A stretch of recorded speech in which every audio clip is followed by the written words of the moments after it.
Bonjour à tous, on se retrouve aujourd'hui tout simplement pour monter un nouveau Lego. Il s'agit d'un Lego que j'ai récupéré maintenant il y a plusieurs mois pendant le May the Force, ce qui m'a permis d'obtenir un certain nombre de points Lego. Et avec ces points, j'ai pu obtenir pas mal de récompenses. D'ailleurs, j'en profiterai à l'occasion pour vous montrer un petit peu les récompenses que j'ai récupérées sur le site Lego. Certaines que j'ai encore et d'autres que je revends, ce qui me permet notamment d'amortir bien le prix des Lego puisque ça coûte quand même assez cher. Bref, venons-en au set que nous allons construire aujourd'hui. Il s'agit tout simplement de l'UCS Interceptor taille qui est sorti l'année dernière. Voilà. Donc qui est un set quand même assez volumineux pour l'avoir vu exposé en Lego Store notamment. C'est un set qui prend quand même pas mal de place. Mais en fait, qui reste quand même assez léger au niveau du déploiement des ailes, puisque mine de rien, il est quand même assez fin à ce niveau-là. Donc voilà, c'est un set, pour l'avoir vu, qui est quand même, qui rend quand même assez bien, donc j'ai vraiment hâte de le construire. Donc moi, ce que je vous propose, c'est que tout simplement, on le construit ensemble pendant quelques secondes pour vous et pour moi pendant plusieurs heures, et ensuite on se retrouve pour en parler.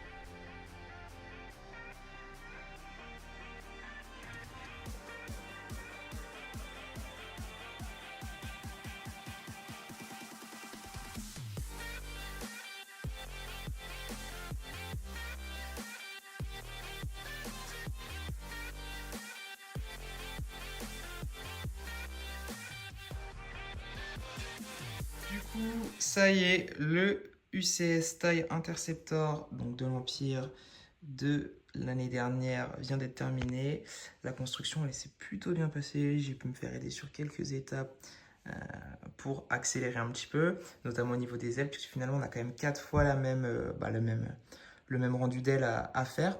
Donc finalement, on se retrouve avec un Lego quand même qui est assez volumineux, notamment par le positionnement des ailes par rapport en fait à la cabine de pilotage. On est sur un Lego de 2000 pièces, donc ce qui en fait donne un rendu très détaillé. Moi j'adore au niveau de l'extérieur des ailes notamment ce qu'ils ont fait. Hein. Ça donne vraiment une belle finition au vaisseau. Voilà, on a aussi également au niveau de l'arrière où on a même le système d'accroche pour quand le vaisseau il est stationné notamment dans l'Étoile de la Mort ou dans les Star Destroyer. Voilà, un petit peu comme le ATST, on a la possibilité d'ouvrir le cockpit pour pouvoir installer le pilote. En parlant du pilote, j'adore le rendu. Hein. On est vraiment sur une mini-figurine typique UCS, hein, avec bien chromé, avec beaucoup d'impressions, beaucoup de détails. Hein. D'ailleurs, j'aimerais beaucoup avoir le modèle de casque de cette mini-figurine pour l'ajouter à ma collection. Éventuellement, s'il y en a qui savent pourquoi elle coûte si cher, peut-être que vous pouvez me le dire. Voilà, je serais curieux de savoir, mais enfin, voilà, ce qu'on peut dire au niveau du vaisseau. Donc, je vais voir où je vais l'installer, puis on se retrouve à ce moment-là. Fin de la vidéo, le set est installé donc, dans le décor, dans la Lego Room. On a eu pas mal de difficultés à lui trouver une place parce que c'est vrai que finalement les ailes ressortent énormément vers l'avant et moi mes étagères sont finalement assez peu profondes, donc à chaque fois on avait les ailes qui ressortaient une dizaine de centimètres devant, c'était pas joli, en plus c'était gênant au niveau du passage. Finalement on a quand même trouvé une solution, on a opté pour le mettre tout en haut de celle-ci, donc voilà. Au début c'était pas mal, mais finalement en fait l'inclinaison du socle sur la notice de base faisait que le set était très vertical. Donc on a bidouillé un petit peu le socle pour le rendre un peu plus horizontal. Et finalement je trouve que le rendu il est quand même plutôt sympathique. C'est en hauteur, ça ressort devant, mais c'est pas du tout gênant.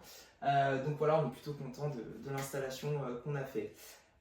C'est sur ça qu'on va conclure aujourd'hui. Et puis du coup, La prochaine fois, très probablement qu'on se retrouvera pour monter les sets de l'année. J'en avais parlé un peu dans la vidéo d'avant.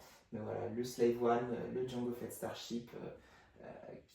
Pour le coup, lui aussi, je ne sais pas trop où on va le mettre. Mais bon, on va lui trouver une place et on va réussir à exploiter au maximum le design que Lego a fait. Voilà, merci d'avoir regardé et puis on se retrouve bientôt pour une autre vidéo.